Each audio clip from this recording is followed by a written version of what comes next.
Hey everybody, and welcome to ZeldaSpeedRuns. We're here with the Zelda 2 Randomizer routing Royale Group C finals between Jay Coper and Ben Plastu. My commentators today are Joshy B and the Countess. How are you guys doing? Doing very well. Glad to hear it. I'm going to step aside and let you guys take over. All right. What's up, Countess? How you feeling? I'm feeling good. Are you ready for another week of downloading your opponents for next week's race? Getting a bunch of data on these two guys, because you're going to be facing one of these guys next week. Yeah. Now, a week from whenever we set the next match for. So, pretty excited to actually be playing in one of these. Jay Coper, he won last week's race. BGT was just a little bit behind him, but it was still a very competitive race. Unfortunately, Alan Heffley didn't make it out of the last round, but these two guys are definitely ready to go. I know that Jay Coper was taking the routing pretty seriously earlier on in the week. I haven't seen BGT doing any practice on stream.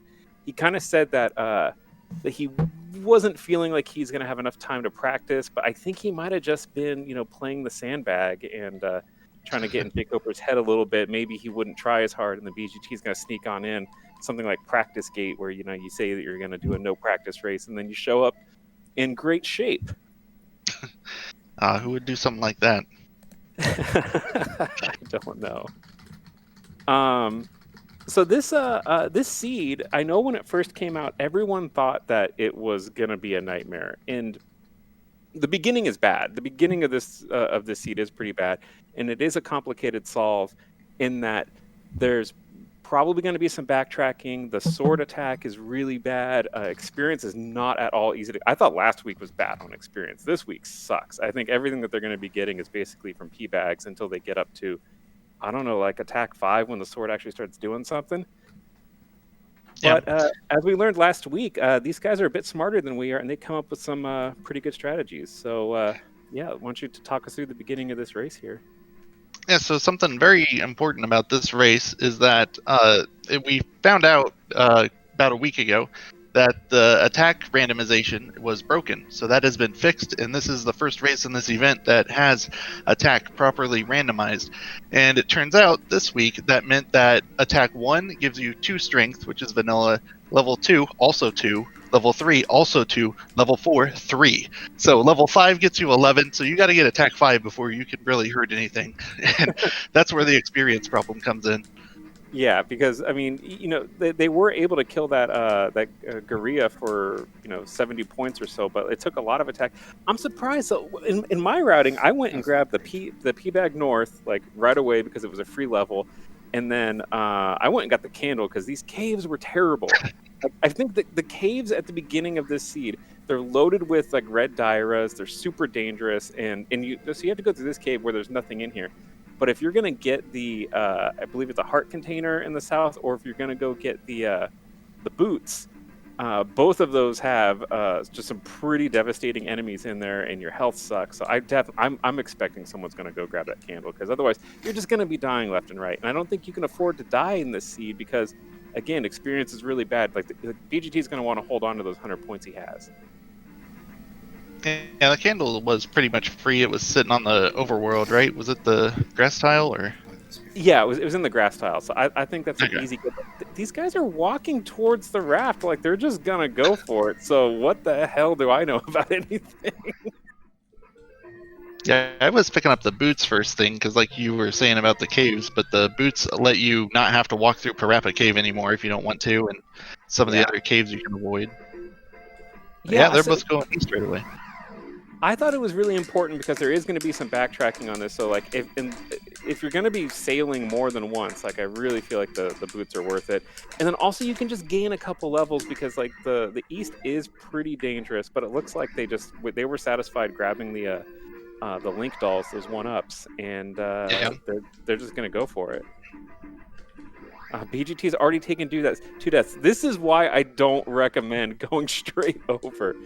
And the problem here is that look how bad this sword is. He's having to hit that orange Lizalfos so many times. but he finally got his Yeah. level. He's moving up attack, which I also didn't think was going to be something people would do. The routing that I did allowed me to get life 5 and attack 5, and I thought that was enough for Great Palace. And really, what was important to me was getting the fairy spell castable. And then, I also grabbed an extra magic container because all of the good options for early palaces also have a bunch of those anti-fairies that drain your magic. And if you get hit once, you can't cast fairy anymore. So having an extra magic container, I thought was the solution, because I think the leveling, the cost of the fairy spell, it goes like to 64, which means you can't get hit by one of those things at all.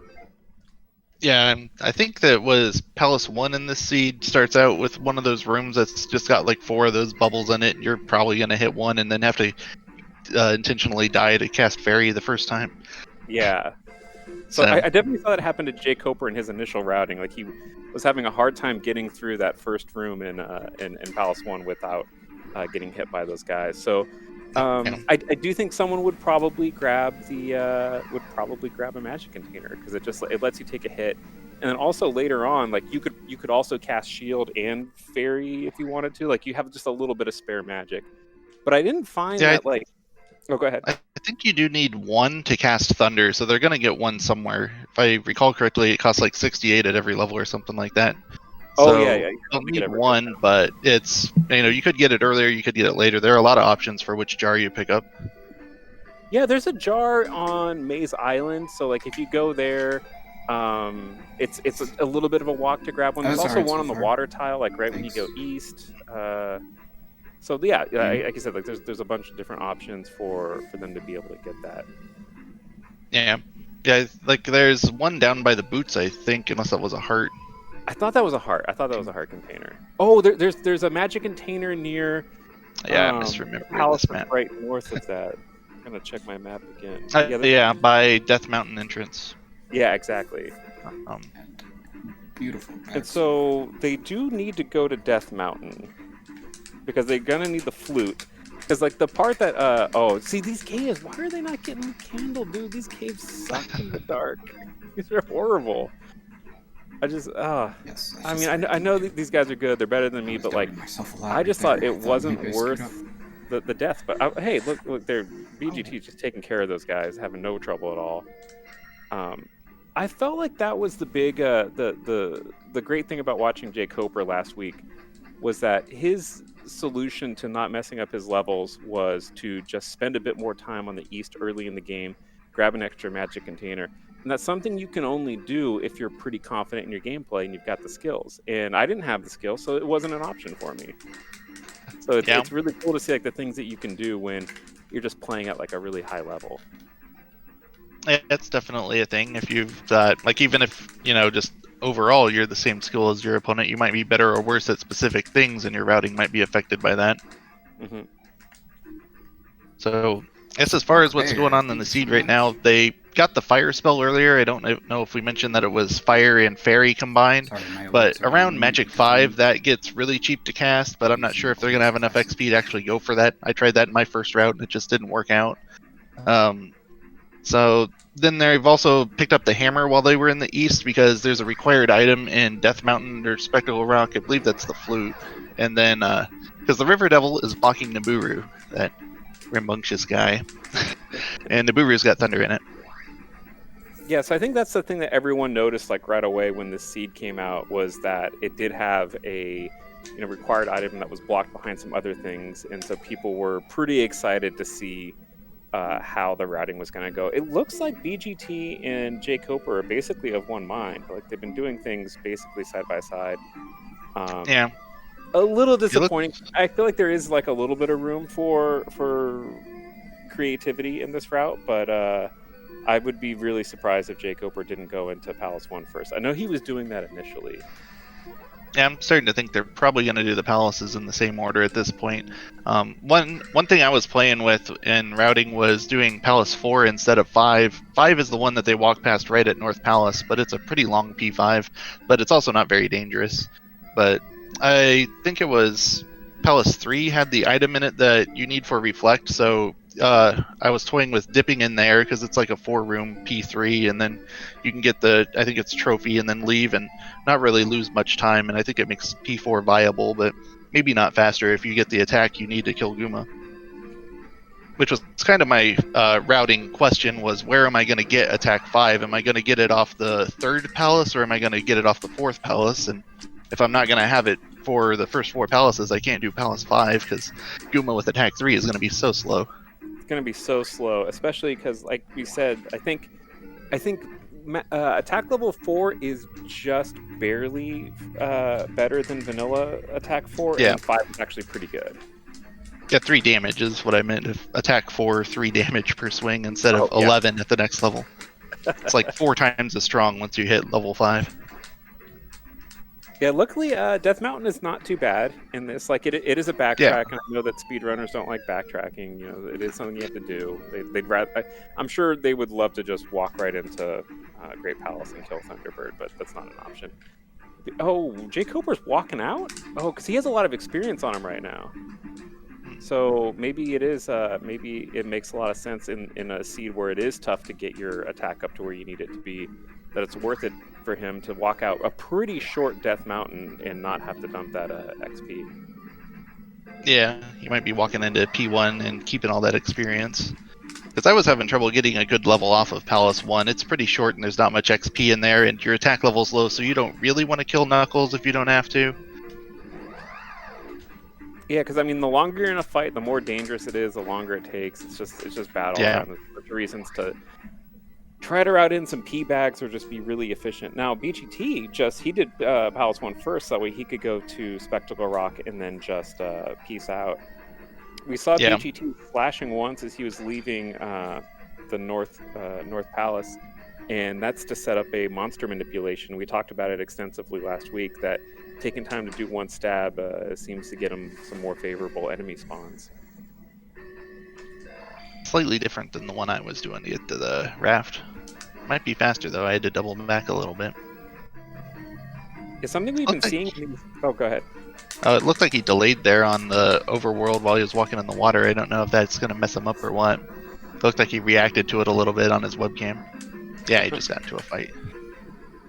Something really cool that we're seeing in these routed randomizer races is people are doing overworld manipulations that are very much like the ones that people do in the vanilla Zelda 2 speedruns, where you can just time your walks to avoid enemies, you know where your spawns are, and sometimes even sync up the timed overworld encounters with the step counter overworld encounters and just make your life easier. And it's something you ordinarily can't do in the randomizer because you're looking at a new seed every time. It looks like BGT got the magic jar off of the overworld water tile, so he was probably going to lose his manipulation grabbing that anyway. I couldn't figure out a good way to, even with Fairy, to get through it and keep a manipulation going. So it may also, though, be a reaction to him losing his manipulation, too. If he was planning on getting the one in Maze Island, he may have grabbed that one instead because of that. Yeah, I mean, the Maze Island one, it takes a little while to walk to. Like, there's no encounters on the in that part of Maze Island, but it is a bit of a walk. And I think that that is the item that you have to walk one extra cave on. So, like, yeah. I do think that the water tile is the faster one to get, because it really is just right off the raft. Yeah, you can fairy feed that one encounter, but if you mess it up, then you don't have an extra try at it. I miscalculated. But water tile, you just cast fairy in there and fly through pretty quickly, a lot faster than you'd have to if you had jump or neither spell. What is BGT doing? Is he trying to grind something? Magic drop maybe? But I don't think those guys drop magic. No. Those dog heads. Actually, is that Ribbon-Neck? Oh, he needed. I bet he needed just 10 XP to. If this is like a pretty low experience dropping Ribbon-Neck, he might have just needed 10 XP to be able to get his good level. Yeah, I don't know what Life 3 costs, but all the bosses give no experience in the seed. They're all -1 or -2 steps from their normal. The experience sucks in this seed. It's really bad. Yeah, 150. he's a 150. He's normally, what, 301 or something weird like that? Yeah. Isn't Ribbon-Neck? So that's down 2 steps, down to 200, then down to 150. So it's the least Ribbon-Neck can give in Randomizer. Yeah, do you want to talk about that really quickly, like how the XP is distributed in this randomizer? Yeah, so there's 16 different values of possible experience points you can get from an enemy, and each one is going to be up to ±2 from its vanilla slot. So, like I said, Rebenak he's 300 in vanilla or 301 technically, but so he could be 150, 200, 300, 500, 700, and all the bosses are shuffled similarly to that. And in this one, nobody really gives anything. Yeah. So we see our players, like, they're staying at Magic 1, and honestly, there's not that many key doors in the palaces, and none of the palaces are very long. So, getting That's bad. like you can really reduce the cost of the fire spell, which is linked with fairy, but it's even if you didn't, it wouldn't be that bad, I don't think. But I mean, being able to ferry over a bunch of stuff is pretty nice, or being able to do all these fairy feats if you're able to get the cost of the spell down a little bit. But I thought that it was going to be a pretty big priority to move the magic up a little bit, but honestly, like, there's just not that many key doors. Yeah, I agree. Like I said, in my first route, I was trying to pump up magic first and then try to get attack 5 off my last gem, but the fairy fire didn't end up helping me that much, and the attack level just was too expensive. I couldn't get it off of magic 6. Magic 6 was too cheap. And then I thought that last week's seed had a pretty dangerous Great Palace, but this palace was like, it's kind of long, but it's not very difficult at all. And I thought that Life 5 was I didn't look at the numbers, but it felt really strong. Like, I was getting hit by stuff and it really wasn't doing a whole lot of damage. So I think that really just the key is, getting in there maybe with Life 5, which I thought was pretty good. Getting in there with Attack 5 is really all you need, but you do need to get there. Otherwise, I don't know how you're going to beat Thunderbird. Yeah, I don't remember the numbers either, but I'm pretty sure 5 was a plateau where 6 was the same as 5, and I don't remember if 7 helped. But there wasn't enough XP in the seed to even think about Life 7.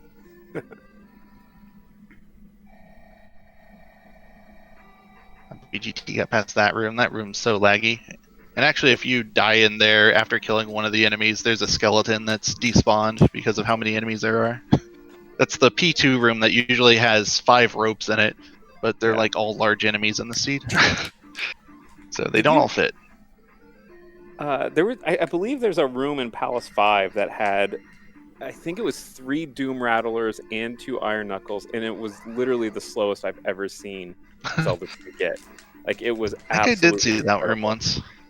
Oh, it was so bad. And then I cast Thunder on those guys because I had Thunder at the time, and it didn't even give me any meaningful XP. It's such a depressing seed in that regard.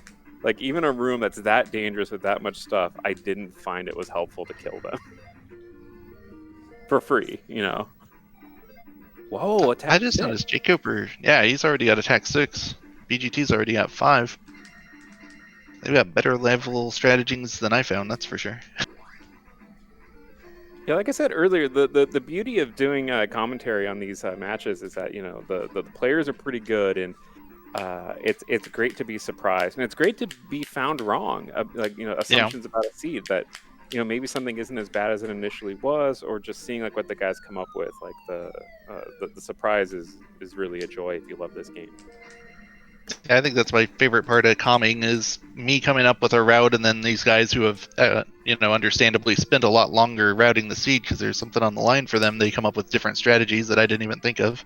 I need that. Mm-hmm. What am I doing? So, to me, a lot of choices that I made seemed pretty clear cut. Like, I didn't know what else you would do, but then these guys show up and do different stuff, and it turns out it looks like it's faster. I wish I had attack 6. Oh, and yeah, no one grabbed the candle. And I mean, I know it's kind of a meme, but I mean, I really, really thought that it was just grab it at the beginning, because the caves are bad, and it really didn't cost much time. But like you said, if you memorize where everything is, but dude, I can't fight a red Dyra in the dark. We gotta get you some RGB capture so you can see where things are standing. This game's pay to win, don't you know? I mean, I can see the feat, but I just really don't know. Like that, if you miss that first hammer, you know, if you get hit in the face with that, I just never recover Yeah. from it. Okay, so we see BGT, like he's walking over here to pick up the Thunder Spell out of Nibiru, which is why they had to go get the hammer, which is why they had to go get the flute, because that was guarded by Yep. the River Devil.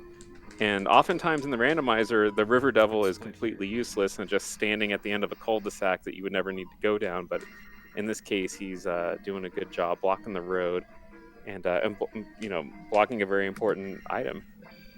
Because technically, you only need the Thunder Spell to beat Thunderbird, and I mean, in this case, like you don't necessarily need Reflect. I think that you do need the glove, but there's really not that much stuff that you absolutely have to get. I think gloves only required for Great Palace, maybe 6, but 6 was so long no one was going to go in it. Yeah, you could need the Reflect spell if you needed to go into Palace 4, but in this randomizer, it's what's called a 4-gem seed. So in the vanilla game, you start with 6 gems, and you have to place each one into the end of a palace, into a statue at the end of the palace. And in this case, you only have to do 4 of them, which means you could choose to omit 2 palaces out of your route. But at the cost of some experience points, because those gems can give you a lot of XP. That's fine though. And so, also for reference, the cave Jacober is about to come out of, he's on his way to get Thunder. Palace 4 would be over on the right. I'm not sure if he'll see it or not, but it wasn't too far out of the way.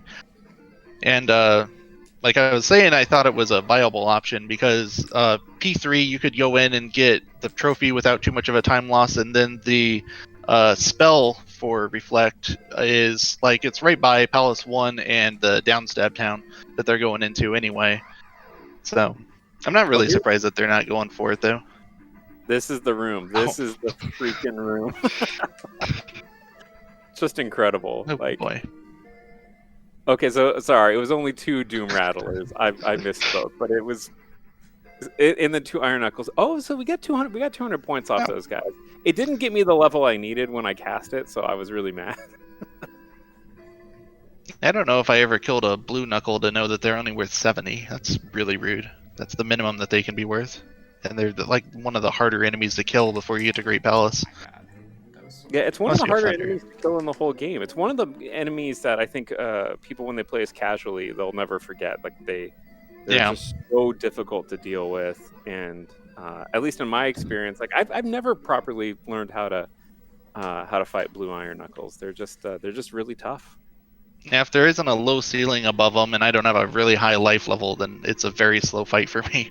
I hit him once, wait for him to cool down, hit him again, repeat. Yeah, they're one of a number of enemies in this game that aggro after you attack them. Yeah. Yeah, he'll throw swords slowly about the same rate that the other Knuckles attack at you, but then if you hit him, he'll throw 5 quickly. And Rebenak will just, like, he's basically a blue Iron Knuckle that's always aggroed. So I don't really know how to fight him without high life or without cheesing him on the left side. Okay, BGT's doing an attack 6, life 3 Goomba fight. We saw him get blasted across the... Oh, okay, this is a 2-shot match. Goomba does so much damage and blew him away for about 3 boxes of health.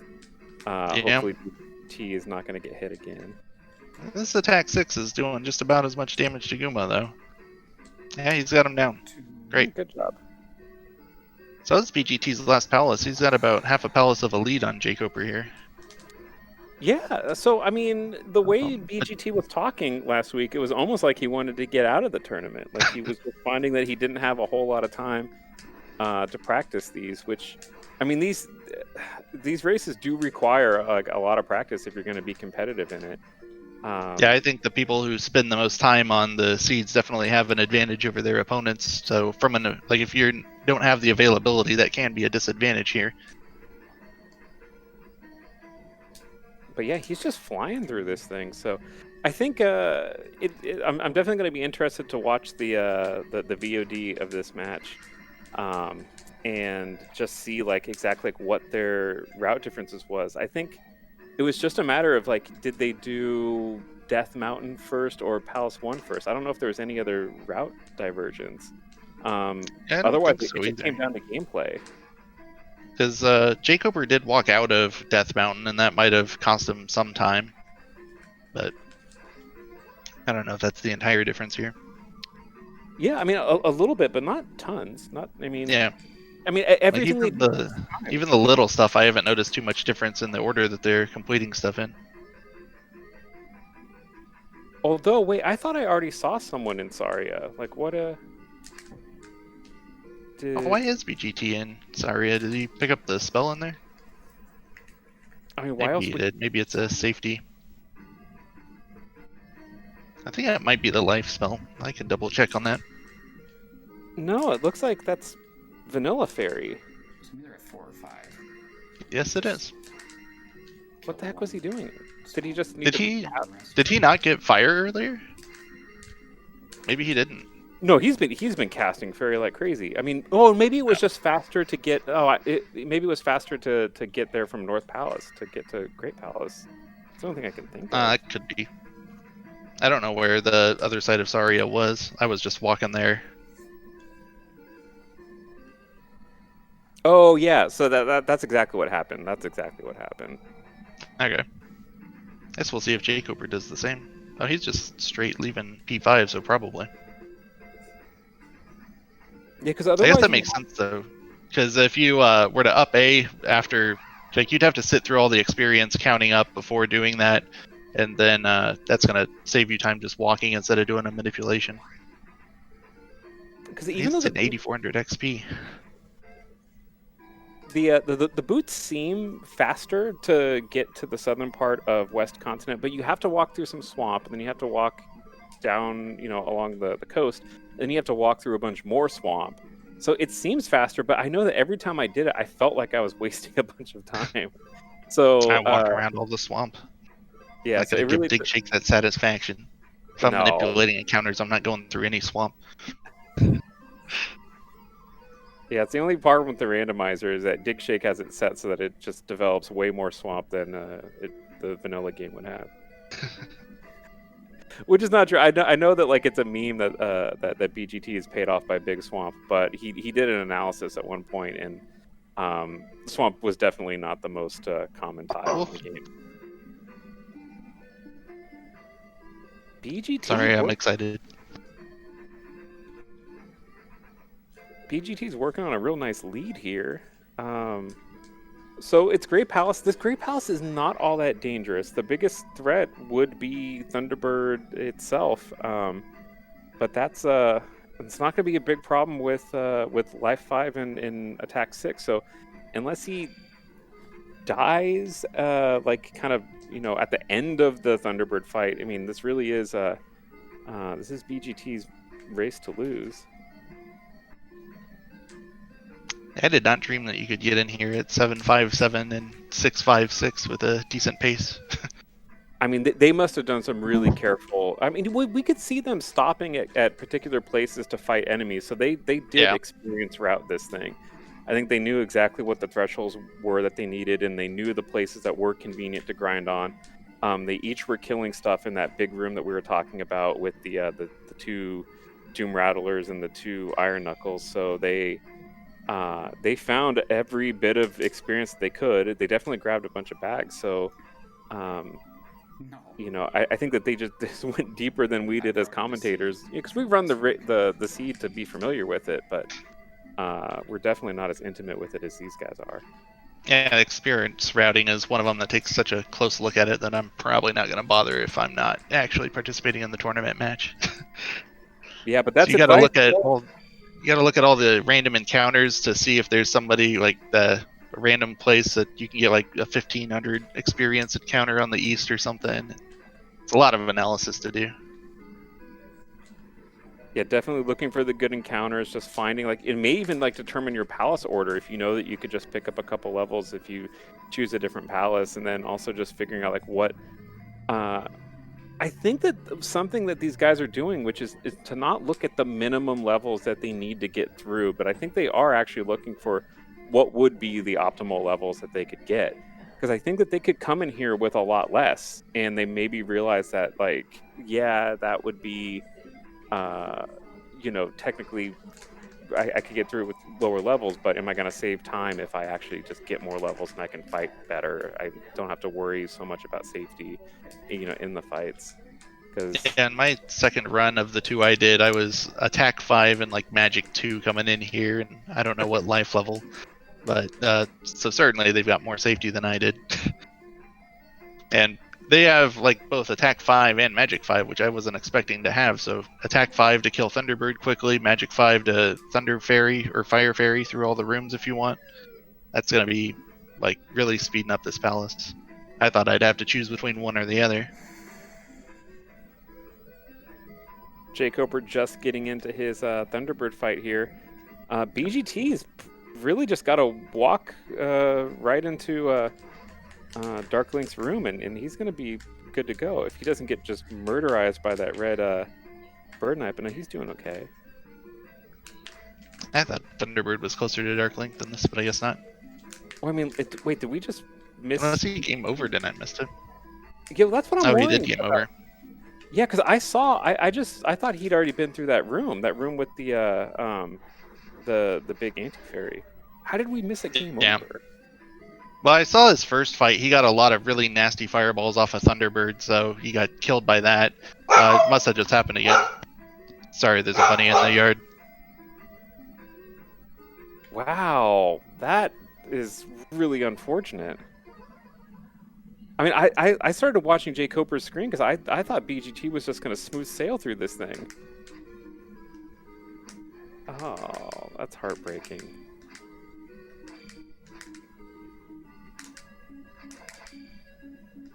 Well, here we are in the Dark Link fight, and it's really academic at this point.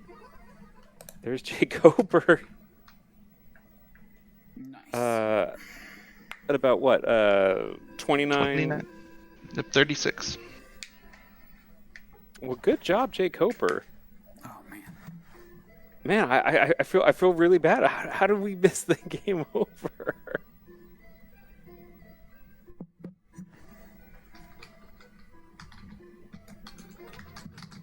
I mean, BGT must have just been like, I mean, if he died to Thunderbird, then he really had routed this, just like cutting it right to the bone. Which was doing well because he was ahead, but then Yeah, and he had 2 lives going into Thunderbird. Oh no. Well, It's unfortunate. I haven't seen many deaths or game overs rather in Great Palace in this entire tournament, which has been pretty cool to see.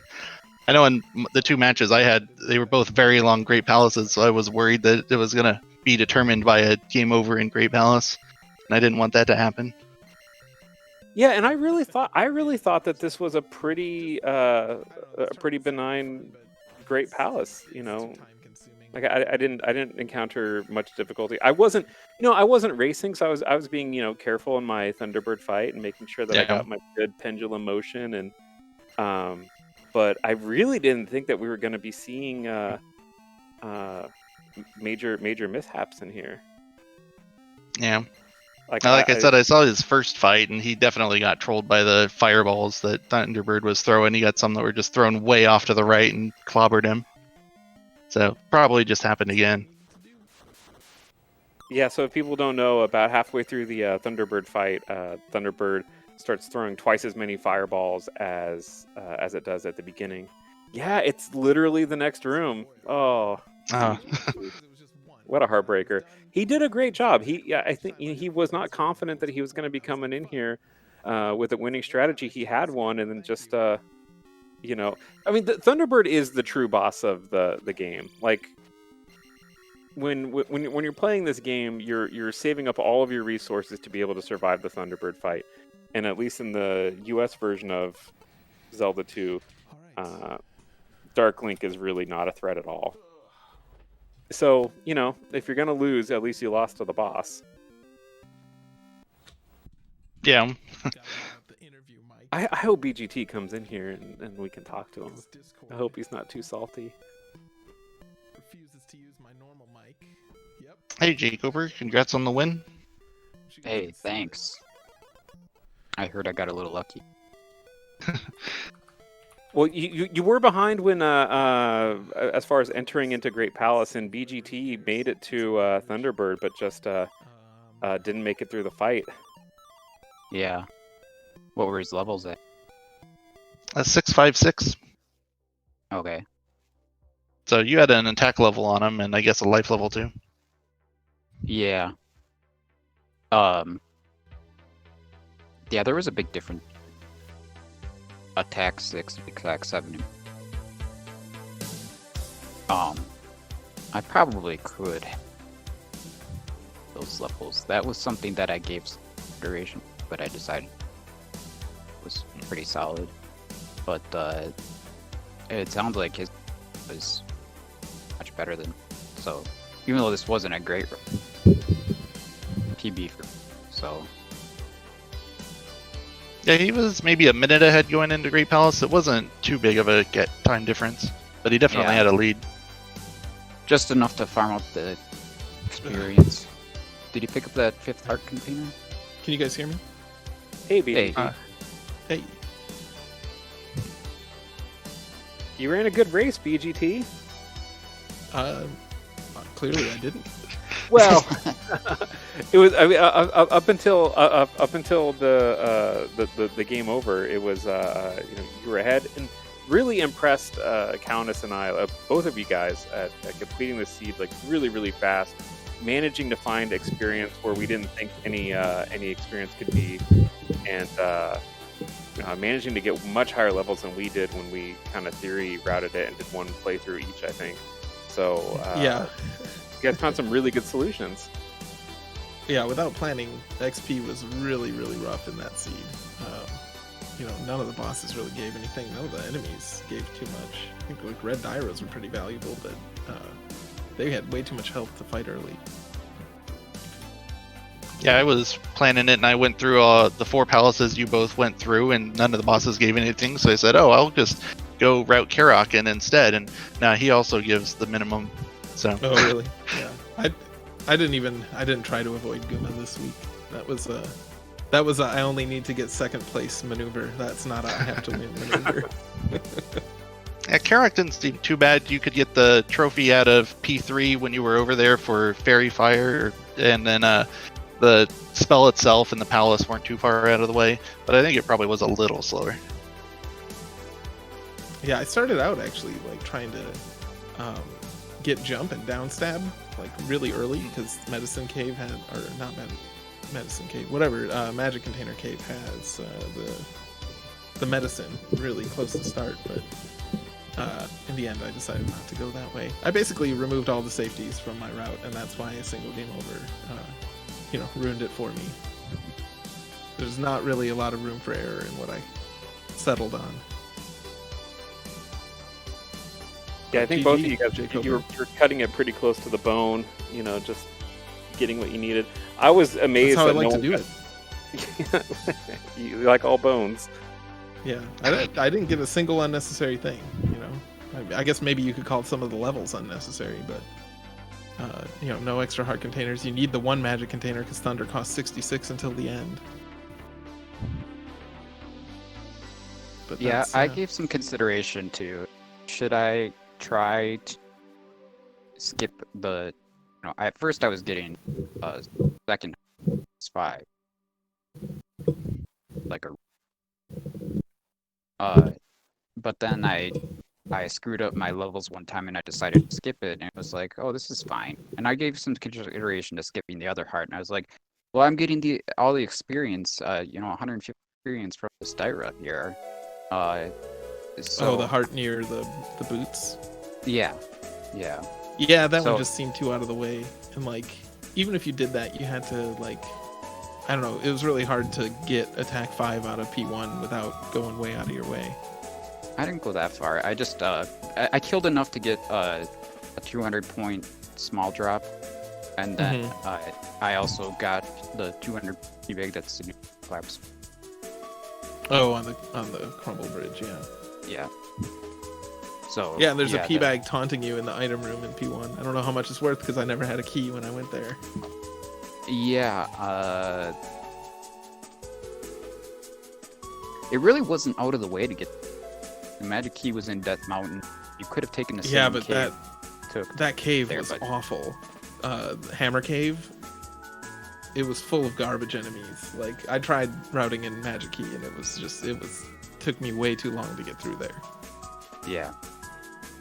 Yeah, no, it obviously. Especially since you could cast Fairy Fire at Magic 1, it was like, yeah, it's not going to be worth the time to go get Magic Key. Right. Exactly. But yeah, I don't know what route you did, but I imagine our routes were pretty similar, all things considered. There wasn't really a lot of flexibility Probably. in what Yeah. to do to get decent levels. The major Yeah. difference. Oh, go ahead. And all I was gonna say is, like, I imagine if I would have skipped the heart of that I did, are probably similar, likely. But yeah, like I said, I just decided to stick with a little safe. It would have been interesting to try it twice without. Yeah, I thought about getting the heart actually in P5 because it's like, barely out of the way. But at that point, since P5 was the last palace I was doing, and I assume the last you were doing, it didn't matter. Like having one extra heart didn't actually buy me any additional hits, really. Yeah. Sorry. I did- What were you- Oh, I saw that Jay Coper, you walked out of Death Mountain to keep your experience and then did Palace 1. Is that correct? Yeah, that seems faster. That's a little different than what I did.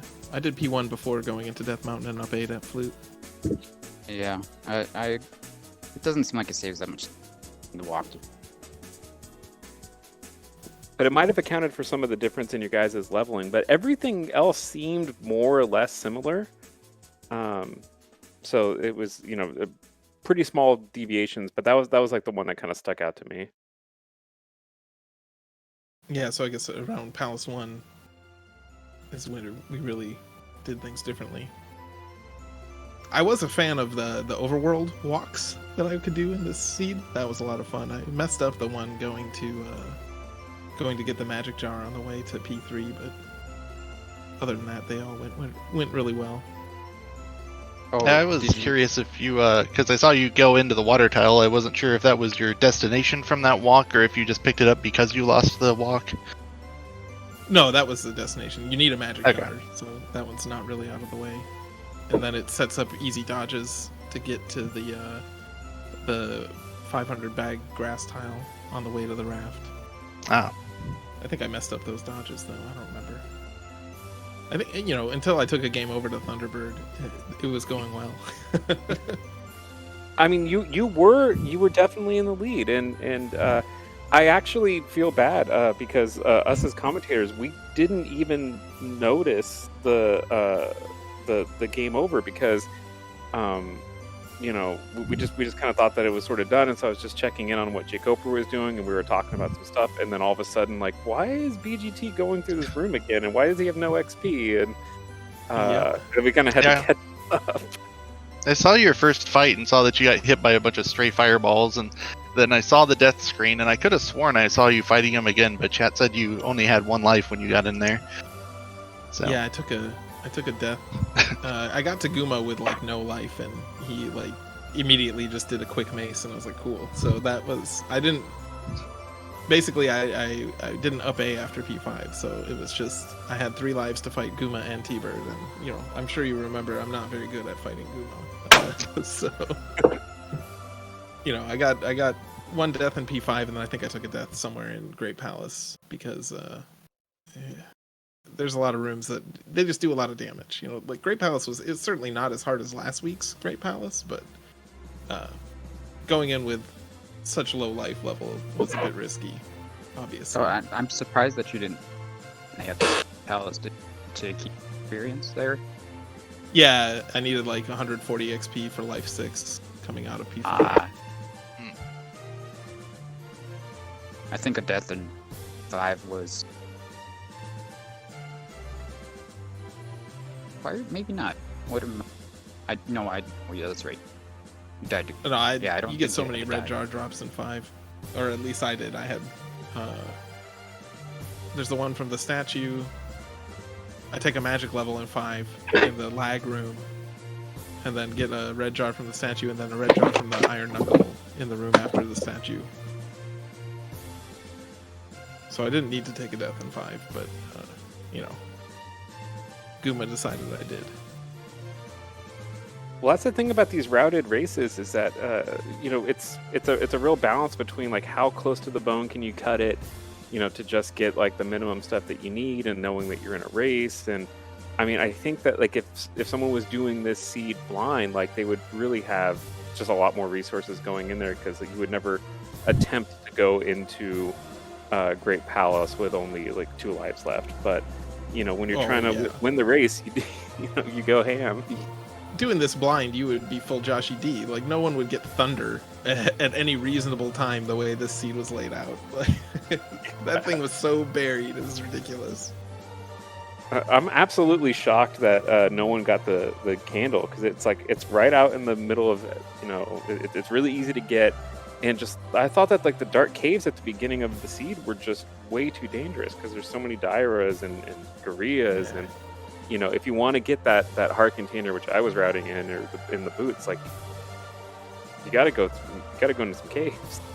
I don't think I'd ever get the for west. I considered it for the eastern caves, but we only went through Dark Cave east, or at least I did. I did the same thing, and that was like the easiest dark cave. Oh yeah. Well, that east cave was super easy. All the coconuts spawned high up, so it was like no problem. The one orange Lizalfos that you can see. Yeah, I don't think I fought any red Dairas the whole run, so I didn't ever. Certainly not in the dark.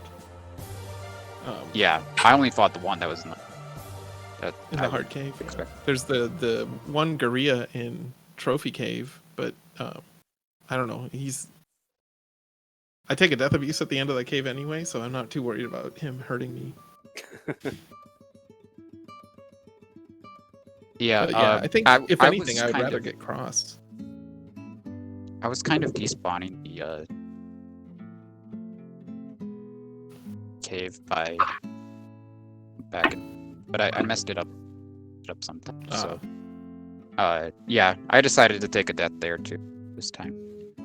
Yeah, because there's like an easy to get one up on the way, but like I would like to like know where the Moa was in Old Kasuto, because I was on my last life when I got there because of the stupid invisible Moas, and like he hit me going in, and I was like, well, I'm just gonna hold up and left and pray that I get to the door. That's like it really gets your heart rate up that right at the beginning of the seed when you go to get fire. As long as I had full health, I was making the door, because I was and then even if he then I was enough. I also made it to the door like zombie. So nice. Yeah, I always died once in Kasuto in this. Like it was terrible. So yeah, I don't even know where the cross was. Like, was it an option? I don't think so. Yeah, I never saw it. Let me see here. I have it up. The cross. It was Magic Container Lady. New Kasuto. Yeah. No thanks. Oh, great. So that's not really. There was one other jar that was easy to get, I think, but I don't know about 7. Yeah, in the beginning too. I was going into Kasuto just to grab shield because we had to get the hammer anyway, but shield wasn't very necessary. Yeah, shield might have saved me the game Maybe over, but if you were able to cast it. It was pretty. Well, yeah, I smooth. had Magic 5, so I could cast Fairy and Thunder. Yeah, mostly so I wouldn't have to rely on a jar drop going into. Yeah, Thunderbird, it's 757. I was making sure I got a jar drop, so I didn't. Yeah, I guess that would have been another strategy. I think I would have had to power cycle though, because I killed too many small enemies on the walk to Thunder. I reset for I'm going to E5. Okay. Yeah, Small that makes thing. sense. E5. Yeah, the small drops were pretty good this week because you do need magic, and it's mostly jars except for 200-point P bags, which those are welcome too. I don't think I even explored the drops too much. Like, small drops were what, red jar, 200 bag, red jar, and I don't know after that. Big drops were red jar, 200 bag. There were a lot of 200 bags, or indeed. Regarding regarding shield, so fire was 10 med 5 onwards, castable, but shield was 17 from level 4 through level 7. So I think that made it expensive. It is definitely castable 5. Yeah, it would have to get a jar from the T blocks room to be able to do shield on Thunderbird. Which, of course, you wouldn't get in race. Oh, yeah.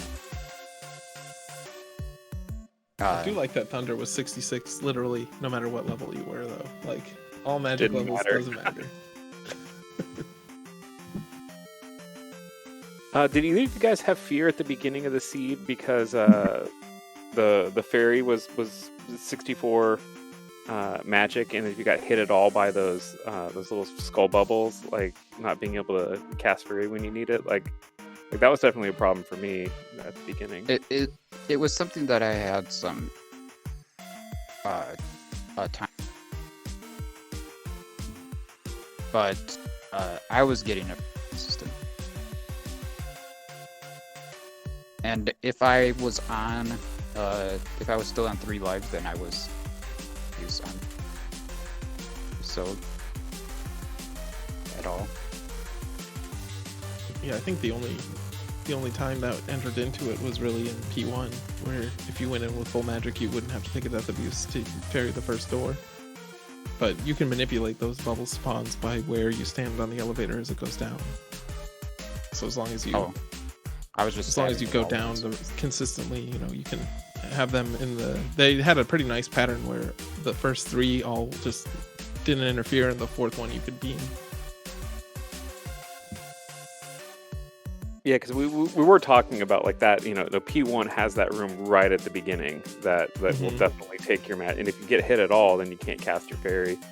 But I think the thing that we talked about a lot in the commentary is there's a lot of these concerns that Countess and I had found in this seed, but we definitely weren't getting as close to the seed as you guys were, and you guys just being such good players that the things that seem problems to us really aren't that much problem.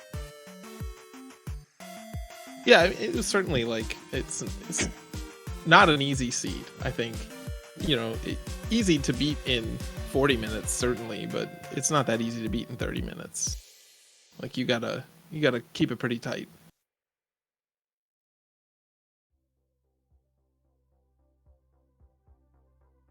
Yeah, my first.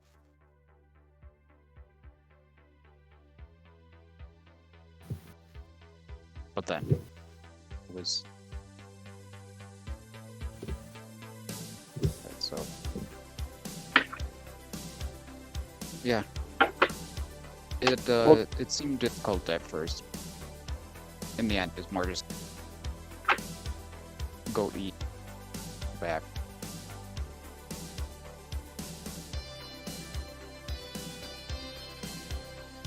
Yeah, I think when the seed dropped, everyone thought it was just going to be like the biggest nightmare, and then it turned out to not be quite as bad. But it takes a lot of work to optimize, and especially to get the levels that you guys did.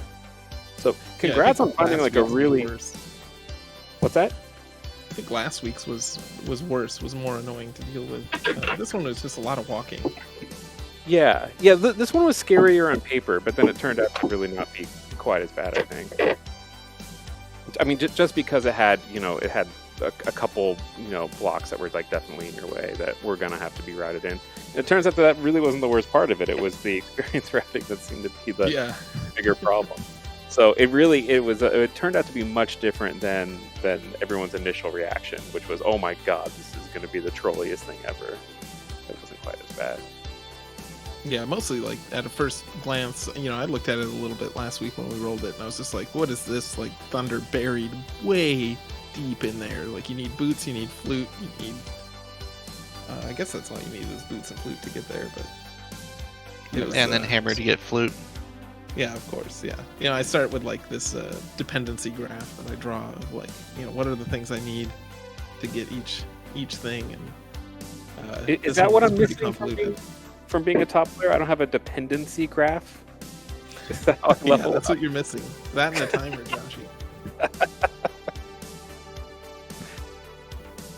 Well, the BGT, I'm sorry that you're out of the tournament. It's been a lot of fun I'm not. watching you. Yeah, okay, sure, you're not. But I've had a good time watching you play.